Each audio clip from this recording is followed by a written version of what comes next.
Welcome to Sanity, a podcast by the New York Sun. My name is A.R. Hoffman, and every week, along with my co-host, Rebecca Sugar, we try to make sense out of the nonsense and bring a little bit of sanity to your week. So the quote of the week is inspired by Grok 4, which is the new AI platform that came out on X.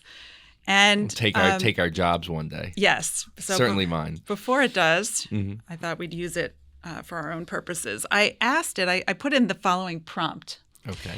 Assume the voice and tone of A.R. Hoffman, associate editor of the New York Sun, and create an engaging and provocative 1 to 2 line introduction to the Sun's news analysis podcast, Sanity, which he co-hosts with columnist Rebecca Sugar. So I'm actually prompting it to take over our jobs. So I've officially been replaced. And here was its response, which I thought you should read in your voice and see if it really captured you. Okay, fantastic. In an era where the news cycle spins like a deranged dervish. I do like alliteration. Yes. Slouching towards chaos with Yeatsian fury. Yates. And I do love Yates. That's great. Welcome to Sanity, the New York Sun's unflinching news analysis podcast. Good adjective. Yeah.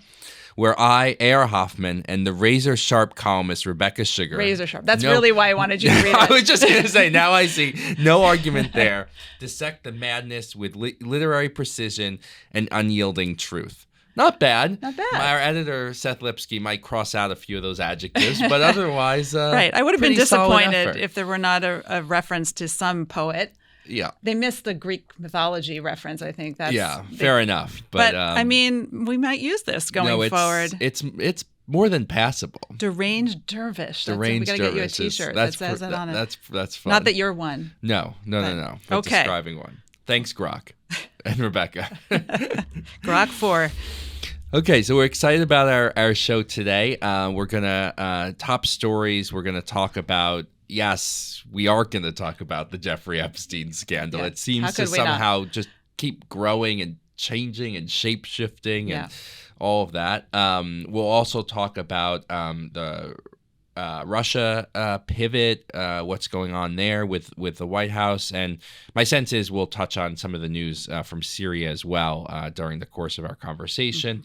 Our Make It Make Sense segment is sitting here on Park Avenue in New York.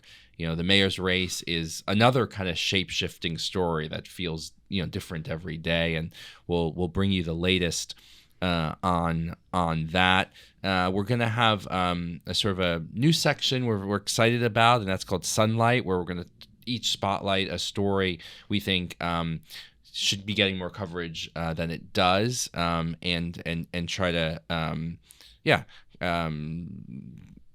expand your sense of what the news might include, and we'll finish with our sunburns. So happy to be back. Just as a reminder, really please do check out our conversation with Senator Lankford, released on Sunday. It was substantive. It was wide-ranging. Maybe that makes it sound like a little dry, but it really was great. And it was really fun. kind of inside view of the Senate, of the One Big Beautiful Bill, of foreign policy. Really anything you can imagine. Definitely. Nothing dry about it. It was great. Nothing dry about it. All right. So let's start off with Jeffrey Epstein, the long dead now Jeffrey Epstein, however he died. But, this is a scandal, it feels very of our moment. It's driven by social media. It's very online scandal, I think. I think one of the takes has been, wow, this is something that really feels like it's resonating with President Trump's base. It has now touched, I think, really the highest levels of American law enforcement, being the Attorney General, the Director of the CIA, his deputy. So what do you make of it? Do you care about this story, Rebecca? Yeah, I mean, I don't understand when people say, "Oh, I don't care, I'm over it." I know President Trump is trying to, say that, and I have plenty of friends who feel that way, and I don't. Not because it's some tabloid story, but because I think there are so many things about this that we should care about it. First of all, if there indeed was this sex ring amongst rich and powerful people, whether they're famous or not famous, whether they're politicians or not, and it went on for decades, I can't believe that anybody would say, why should we care, especially after the Diddy trials.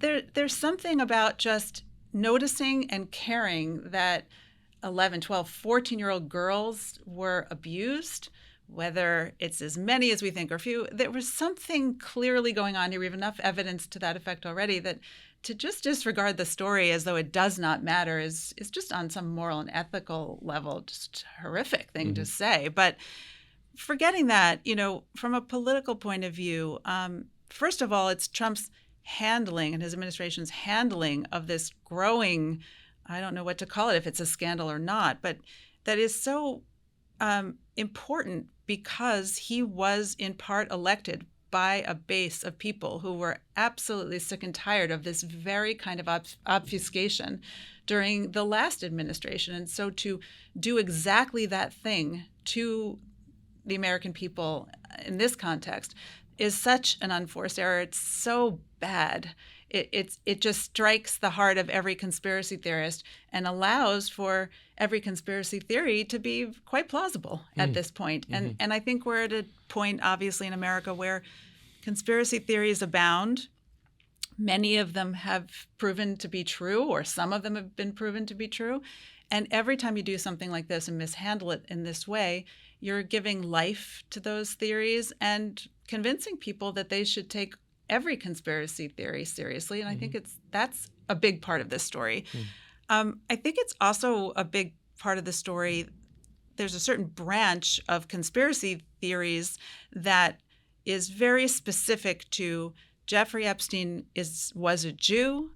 He's connected to the Maxwell family, who were Jews. It's all about the Jews. Some people write a Joos, to sort of emphasize the point. He's a Mossad agent kind of right, and that he's a Mossad agent and all that. Now, I'm not, uncomfortable with the thought that he might have been working with the Mossad. If that's true, it's probably also true that he had connections to the CIA and MI6 and others. But who knows? Yeah. I don't know the answer to that, although it wouldn't shock me if it were true. But this singular focus on the Mossad and the singular focus on his Jewish identity has led a lot of people on social media towards... I mean, that was, Tucker Carlson at Turning Point, basically Tucker gave Carlson, that really a platform. Yes, and others. He's not the only one. And it's sort of been this unraveling of the worst impulses towards anti-Semitism that one can imagine. And I think that's important to note about this story. And I think this just goes to, at the end of the day, this idea of, do the wealthy and well-connected get away with crimes in America while others don't? And that's a fundamental problem that I think a lot of Americans feel. Yeah. Well, there's a couple. That's a great sort of synopsis. I mean, one is just the classic political lesson of like, don't overpromise and underdeliver, right? And if Pam Bondi says the list is on my desk, either the list was on the desk and they're not releasing it, or there was no list, whatever. But this is a as you said, it's a scandal entirely really of their own making, and it's sort of a little bit like playing with fire. It was this, they were kind of trying to harness this wave, and then they ended up like capsizing on it, right? So. Do you think there was a list? Are we getting too caught up in what that actual phrase means? Yeah, a little bit. I mean, I did some reporting on this. I spoke to Alan Dershowitz at length. Alan basically, I think is not too much to say, was a friend of Epstein, hung out in his milieu, his sort of salon. Then there were the accusations. Alan was the one who was his lawyer when he made the deal. And he, according to Alan, he cut off his friendship at that point, but stayed as his lawyer. And eventually, one of the Epstein accusers also accused Alan. That was later retracted when she said she couldn't remember. I mean, Alan's take is that there isn't a list; that there was a social scene in which he was very well connected, and then there was his private life, which people did or didn't know about, but which involved sex with young people and underage women. So. either you believe that or you don't. I don't know. I don't know what a list kind of would look like, right? Well, I think we're getting caught up in the semantics. That's my sort of concern is obviously, or maybe not. And just to say, some of these documents are sealed by courts, right? So by judges, right? So, but the idea that Jeffrey Epstein made some list on a piece of paper of all the people that he trafficked young girls to, and that Pam Bondi has it, seems to me not to be realistic. Right. But does that mean that there aren't ways to know, or that we don't have some information that would lead us to understand who was participating in this with him? Mm-hmm. Who were these girls being trafficked to? Yeah. I mean, again, I think we talked about this last week. If Ghislaine Maxwell is sitting in a jail cell, accused of trafficking young girls to certain people, how do we not know who those people are? Mm-hmm. And why is it not in the public's interest to know that? At least what Alan said, again, he said he can't reveal the names because of these orders, is that, there are names. He said a lot of them aren't really famous. Some of them are dead, So I don't know. There's a lot hidden behind the curtain here. I think the question of how this plays politically is really fascinating. I think the Trump saying, get over it, is like, we'll see. I mean, people are saying, is this the first real break between Trump and his base? I mean, is this a kind of fracture now? And maybe a hint of a post-Trump era within the kind of MAGA world, I don't think it's that deep. I think if there'd be a break amongst his MAGA base, it'd be over, foreign wars before it'd be over this. Mm-hmm. But this story has a hold on people. And I think, and some of it, rightfully so. I mean, the suicide is really weird in the jail. I mean, so a lot of it is just calling it as you see it, and what's in front of your eyes. I mean, one kind of Occam's razor, thing is their list is something not being released because it implicates Trump? I mean, I don't know. If it's all about Democrats, why isn't Trump releasing it? Well, but if there were something implicating Trump, the Democrats who had all this information just last year would have certainly used it as the counter argument. Right. So it's hard to believe that he's but now he's saying, Trump, that they, this is a hoax, he called it, as if to suggest that maybe the Democrats messed around with the documents and maybe tried to implicate him. I mean, the conspiracy theories, this is what I'm saying, that spin out of this are endless. It's like a dragon eating its tail. Yeah, it's fun to game them out, but at the end of the day, it's not healthy to get a country already mired in conspiracy theories to be more mired in them. Right. I guess the question is, what would full disclosure? I mean, it reminds me a little bit of like the JFK stuff, where there was a lot of talk about releasing the JFK files, or the UFO stuff. And I think with a lot of these questions, there's a lot of interest and there's a lot of speculation. Whether that can be satisfied is sort of another question. Yeah. But I agree with you. This isn't a matter of the highest national security, but I think people will study it as an example of 2020's political entertainment online culture. It feels kind of representative that way. Yeah. But maybe we should just end this by just saying, the sexual abuse of minors in our country is a very serious matter, horrible. And it's not something to just wave off because it has political implications. There's something more important here than the political implications. And the Maxwell appeal will be really interesting. I mean, it's something we're covering in the Sun. It's become a Supreme Court question now, and so keep an eye out for that. I will say, Trump could pardon her. I mean, that's an interesting question. And I think for a lot of people, it feels kind of unfair. I mean, maybe not the right word, but kind of strange that, she's the only person now facing a prison sentence. Mm-hmm. We understand Epstein is dead, but to your point, where's the rest of the play here? Where are the rest of the actors? Right. I mean, it sort of beggars belief. Yes. Do we want to talk a little bit about Russia? Let's just take us a minute. Yeah. Because, I mean, these are the kinds of things that I think the MAGA base really deeply cares about, right? It's a pivot. Trump, was very much against continuing. Obviously, he wants this war to end, but he wasn't going to sell weapons to Ukraine. Now he's brokered a deal where he would sell them to NATO, and NATO members would give them to Ukraine, and thereby the United States wouldn't be in the hole for billions of dollars more on this issue. But it's still spending American resources on this fight, and I don't think the MAGA base is particularly interested in that. And I wonder if you think that this is like a smart, like a Samson's, splitting of the baby on Trump's part. Is he Solomon? I think Solomon's. I say Samson tearing down down the temple. Building. Solomon's splitting of the baby. Do you think this was like a moment of wisdom by Trump, or? I was intrigued by the reports that it was Melania who convinced him, apparently, this like Slovenian heritage, coming to the fore. I think we've said from the beginning of this show that, Trump wants this war to end. The question, the $1 million question, the $1 billion question is how do you do that? Do you do it by pressuring one side? Do you do it by pressuring both sides? It seems, Trump, everything's personal. It seems that somehow Putin, he feels betrayed by Putin or misled by Putin. I mean, he said that now a couple of times. He says one thing and does another. So, I think there's frustration there. I don't think there are any silver bullets here. I think to force Trump clearly isn't going to, as Biden wasn't, going to outlay enough arms to kind of bring Russia to its knees. Not clear that's really possible anyway.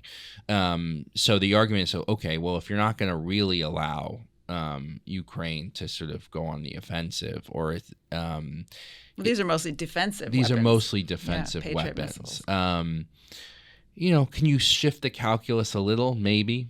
Russia has really been bombing Kiev and others pretty intensely. Obviously, that's not a precondition to negotiations. So maybe you staunch the bleeding a little bit. I think Ukraine is a just cause. But the devil's in the details. And how do you? Why do you think Trump didn't just walk away and say, "I can't end this thing"? Putin has disappointed me. Why does he have to sell weapons? Why did he make that decision to sell the weapons to NATO? One thing that's been sort of remarkable, Trump has gotten a lot of heat for kind of abandoning NATO or, being at odds with NATO. The truth is, America and NATO are very close now. I mean, NATO has upped its defense spending. The Secretary General of NATO enjoys incredibly close ties to Trump and basically flatters him all the time. But the point is that, I wonder if somehow Trump hasn't, changed his mind and said, actually there are American interests here, and we're not gonna just kind of walk away. I don't know. I understanding this administration's Russia policy has bedeviled me from the beginning. The funny thing was when Mark Rutte, the Secretary General of NATO, came to the Oval Office, you sort of brace yourself considering the past visitors from South Africa and Zelensky himself. And it was such a polite and lovely meeting. It went very smoothly. He's savvy. He's savvy. Or he knows, I don't know if he said all the right things. He says all the right things. But we'll see. I mean, I think Trump is always, he's always a bluffer. He's always interested in the deal. He's always interested in what position to take to increase your leverage. I think that's kind of what's going on here. And that shift is maybe an attempt to kind of get Russia a little on its back foot. But to what the end game is, I have no idea. Right. And then, of course, we didn't even mention the sanctions that he's promising in 50 days on Russia and the secondary sanctions on countries doing business with. So let's see what happens in the next 50 days. But that would be big. He seems angry at Russia, at Putin, and maybe that's just an act. But there's this, I think no one likes, there's a phrase in Israel called a friar. A friar's like a sucker, and I think he doesn't, the last thing Trump wants to be is a friar, and I think he thinks he feels played by Putin. Okay. Make it make sense. Yeah. So Can you make it make sense? What's going on the here? big news, I think, is this Cuomo reboot. It seems like he's Cuomo 3.0. 3.0, 17.0. He seems like he has a new strategy that is kind of copying Mamdani's, right? These sort of man on the street. It seems a little livelier. What do you mean? I think he seems fixed. more I think he pugnacious. fixed that car authentically. That was really him. No, the thing. Okay, to be fair, he did work in a garage. But that was, I still think he faces the same uphill numbers that he did, a week ago. But the latest poll I found really interesting, and it shows that he's by far, in a way, the strongest candidate against Mamdani. It shows that in a one-on-one race, he wins pretty handily. In the race as it stands now, Mamdani wins. And the numbers also showed pretty strong performance from Sliwa also, who might be having a little bit of a mini boom. So, the big question here is does Adams drop out? At the numbers he's at now, with another lawsuit yesterday alleging corruption in the NYPD. At some point, is it just like, is he taking on too much water? On the other hand, he just raised $1 million in a night. Minute and a half, didn't he? $1.5 million. Yeah. So, go figure. It's like a prisoner's dilemma here. What do you think? We're the prisoners. Yeah, right. No, all New Yorkers are the prisoners. I don't actually know what I think. This is really one of those, And games by the way, puzzles. This idea that Trump would somehow, buy or give or somehow intervene to get one of these people up. I think Trump would love Mamdani to be the mayor of New York. Well, what better foil can you have? That's exactly where I was going, why I don't know what I think. Meaning, on the one hand, he sort of said he gave Cuomo a bump. Trump did and said, I think he could maybe win. Yeah. So you're thinking, did he pick back that horse now? Is that what he's going to do and dump Adams? But then I think, of course he wants Mamdani to win. It couldn't be better for his narrative. It couldn't be better for the midterms. It couldn't be better for statewide elections in our gubernatorial race, which is happening. I mean, look at the interviews with people asking Hakeem Jeffries, and it's like cringe. I mean, it's impossible to watch. Yes. Yes. But Adams is a problem. If your strategy is to get Governor Cuomo to win, he's a problem. And I've heard stories that he's been offered ambassadorships and all manner of lovely jobs that he might take that would give him a reason to step down. But I think yesterday he said absolutely not. Of course, that doesn't mean much. I mean, anything could happen. And he hasn't accepted Governor Cuomo's challenge to wait until, September or October? Yeah. Whoever's higher in the polls would remain. Maybe Adams agrees to do that for the good of the people. Who knows what his out would be? But what would a real out be for him? He's dug in so deeply. I think a sitting mayor, and he says, why should I leave? Cuomo just got, Mamdani just wiped the floor with Cuomo. Right. It's not like Cuomo's this juggernaut anymore. Right. And Adams loves being mayor. Yeah. He loves it. He loves the spotlight, and we just saw with Biden in a different context, but walking away is really hard. Yeah, and it didn't work out so well that he waited so long to walk away. It's a similar situation. I don't know. I still sort of in my bones feel like, in spite of the poll you just mentioned, that Mamdani has a really good shot of winning in the general. For sure. And I think a lot of the people I know are sort of preparing for that. And he did do this sit down with business leaders in New York. Notably, people like Larry Fink and Jamie Dimon were not in the room. So they must still think they have a chance, because everybody else who was in the room, you might imagine in your conspiratorial brain, were there because they want to make nice. If you're a real estate owner in New York, this guy sounds like he's going to eviscerate you, but if you write big campaign checks, maybe he won't. I mean, there's all kinds of horse trading and things that could happen. And in the next few months, a lot could happen. So I actually don't know where we're headed, but it's just, I mean, I really think, it, and we interviewed Mark Penn the other week, and he sort of was a little bit bearish on Mamdani's general election appeal. But I think fundamentally, I know I keep saying it, I think in a two-person race, it might be close, but I think Mamdani loses. In a 3-person or 4-person race, he wins in a walk. So it's just an arithmetic.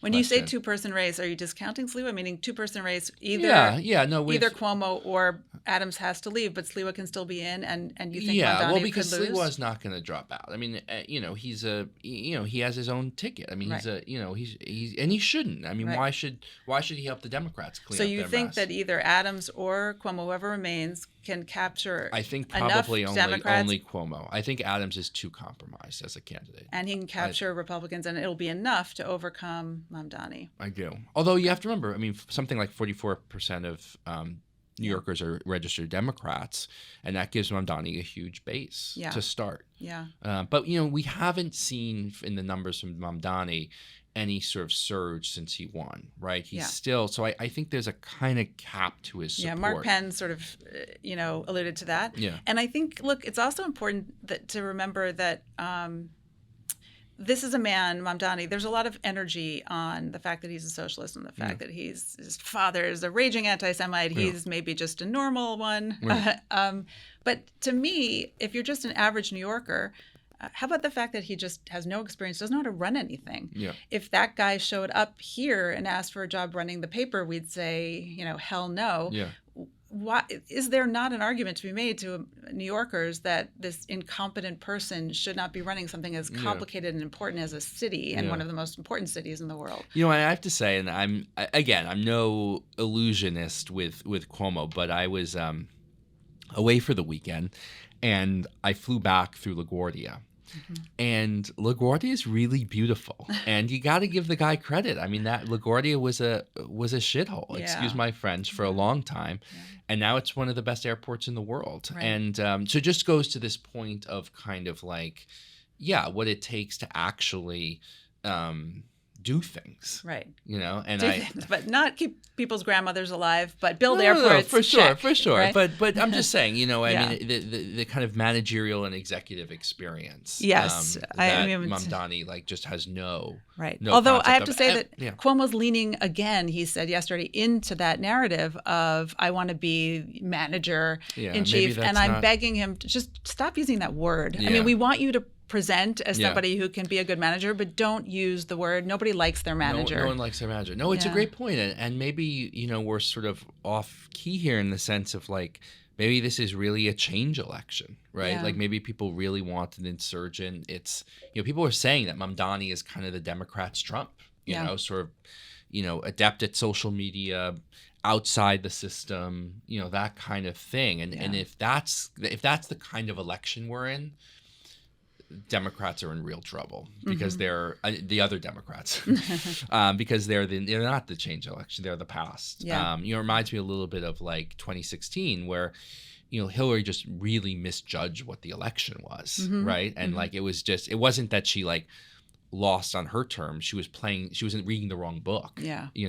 And that might be the case. I just want to also reiterate, I think I've said this before too, but I really feel this more and more, and I'm in the minority, I know, but I just don't think that Zohran Mamdani is some brilliant, gifted politician.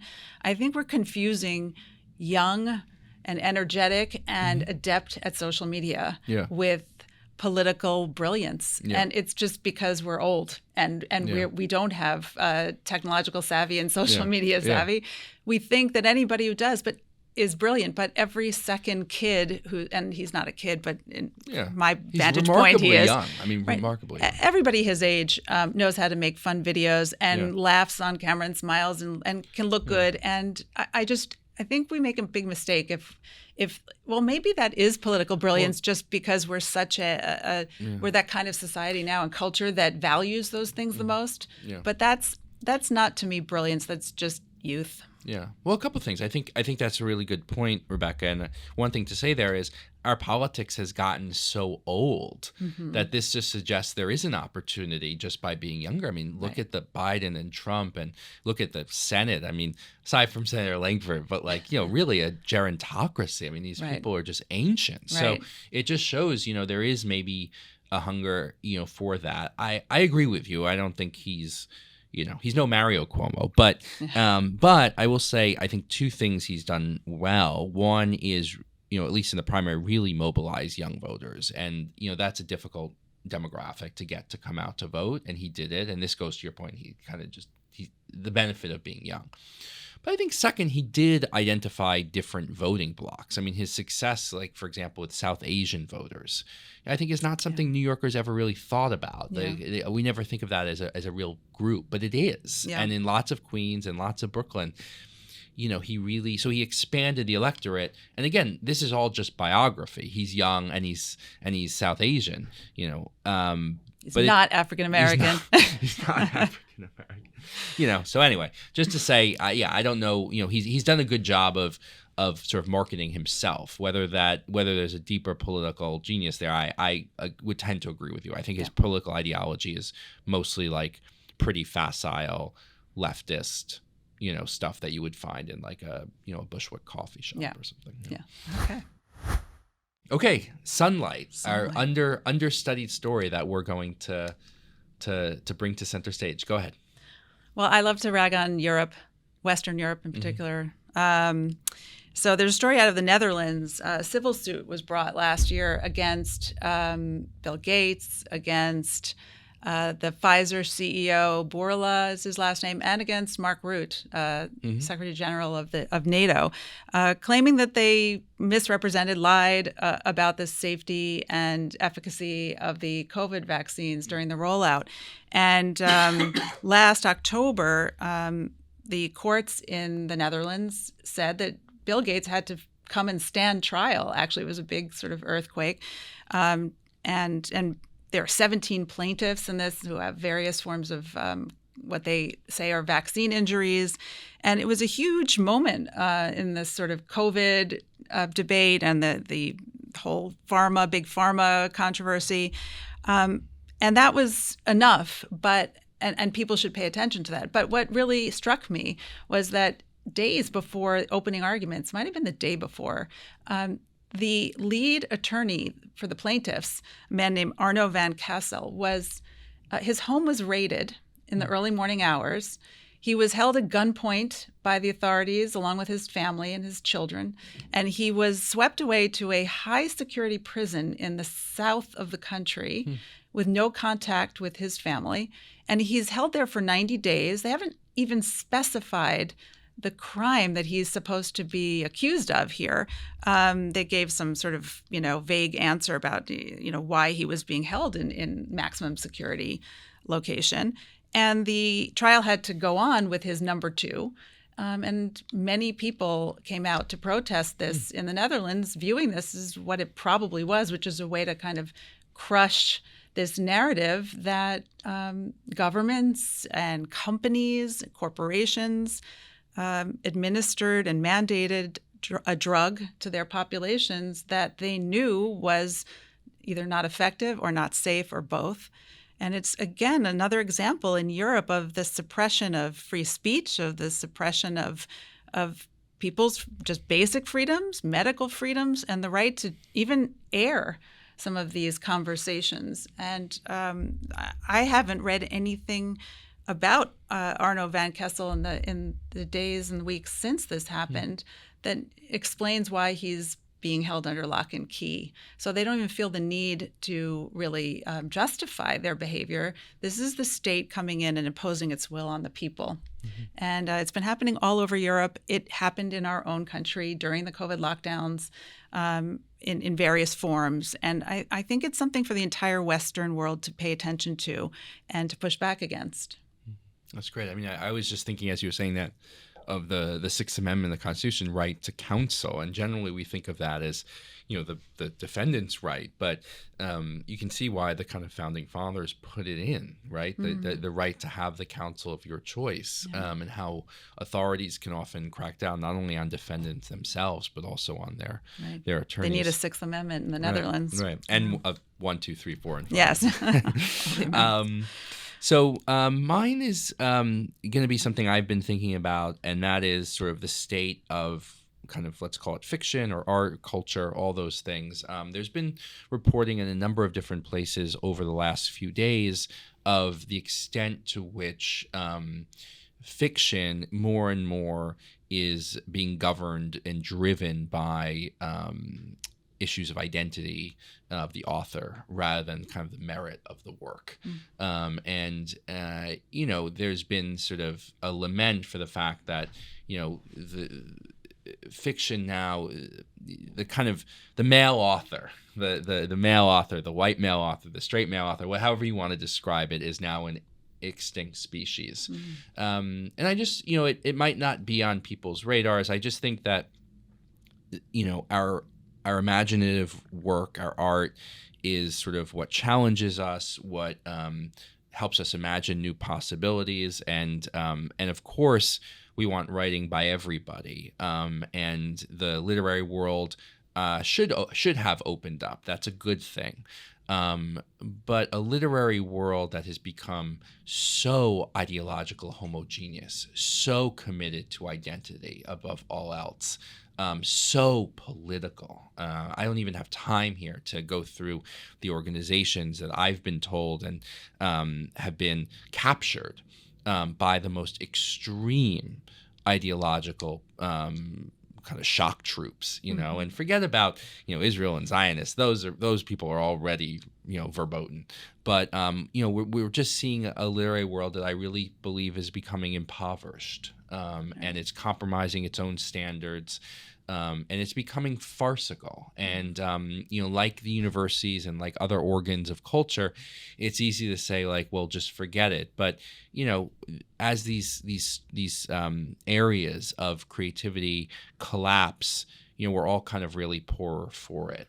So I just, my sunlight is saying, keep an eye on culture, keep an eye on art, keep an eye on literature, ensure it's living up to high standards. Yes, diversity, but it can't become kind of like a joke. Yeah. And my I foray think into that's book really happened. Publishing really confirmed that most of the publishing houses, now the big ones, have sensitivity readers for exactly the person to weed out all the voices and narratives that they don't like the people who should be most heterodox, most challenging, or the people who are like really excellent sheep, and you look back at, the great writers and thinkers, and they were hard-edged and politically incorrect and, sometimes prejudiced. But, no one would say, we don't want Ezra Pound, or we don't want T.S. Eliot or Archie Bunker. Or Archie Bunker, right? He's up there with those two guys. Yeah, no, for sure. The Holy Trinity. So how do we, this is something I'm going to be paying attention to going forward, is how do we create the conditions where that can happen?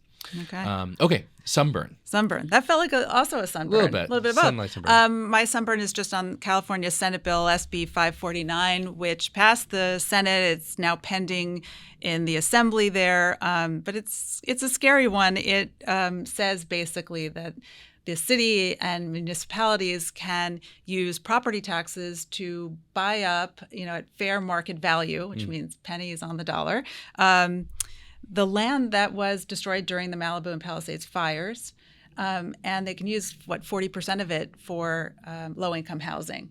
So, that while people who lost their homes in the Palisades and in Malibu are finding it extraordinarily hard and taxing to get permits to rebuild. Very few homes are being rebuilt. If they are, finding workmen to do it, it's taking months, if not years, for those people to sort of slowly get to the point where they might be able to rebuild, those who can. And in the meantime, their state is sort of plotting and planning and hoping to be able to go in and scoop up that land at lower prices and build, like Section 8 housing kind of stuff. And I think if I lived there, I'd be up in arms about so many things in California, but this one in particular just feels like not like the state's not even there to help you, which is bad enough, but they're actually trying to take advantage of this catastrophe and hurt you. Yeah, well burnt. Mine is going to be, I'm not sure whether it's a sunburn or not, but basically I just want to say how impressive I found Israel's actions on behalf of the Druze. And so I guess my sunburn is against those people and critics who refused to see what was happening, who refused to report on the slaughter of the Druze in Syria. Dare we call it a genocide? Yeah, right, exactly.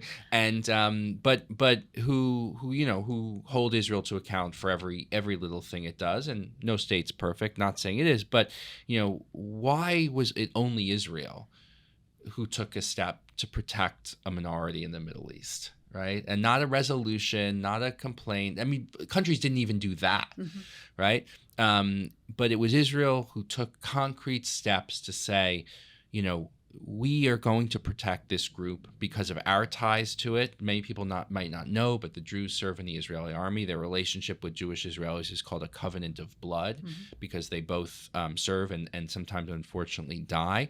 And the Druze are a kind of cross-national people, and so their relatives are in Syria, and there was a slaughter by government forces of that community, and Israel said, this won't continue. We're going to stop and halt this, and that involved both military action in southern Syria and in Damascus. And I just want to say that that's everyone should have done this. People talk about how do you protect minorities? How do you sort of protect civilians? This is how you do it. Yeah. This is how you do it. And there was one Druze leader who said something very moving. He said, when you were being killed in the Holocaust, nobody stepped up. Nobody bombed the tracks to Auschwitz. Nobody, bombed Treblinka. And, and Israel said that we're creating a line here. And our interests are also in protecting this other community. So, against all those who say Israel is an ethnic nation state, Israel is about Jewish supremacy, here you had a state acting in the interests of a group that's not even non-Jewish, non-citizens, citizens of another country. And it also shows the extent to which Israel, rise as a regional power, I think can offer opportunities to do good and to use that power in constructive ways. Also fascinating, that video of Israeli troops at the border opening the fence and all the Druze rushing off the truck and into Syria to go defend their fellow Druze brethren. Yeah. That was just a moment to watch that. Breathtaking. And we'll see what happens with Syria normalization, but I think Israel said that this is a red line, and if we can't normalize with a country that is slaughtering, its civilians. So bravo, and hope that peace holds, and hope for a better Middle East. All righty. See you next week. Yeah.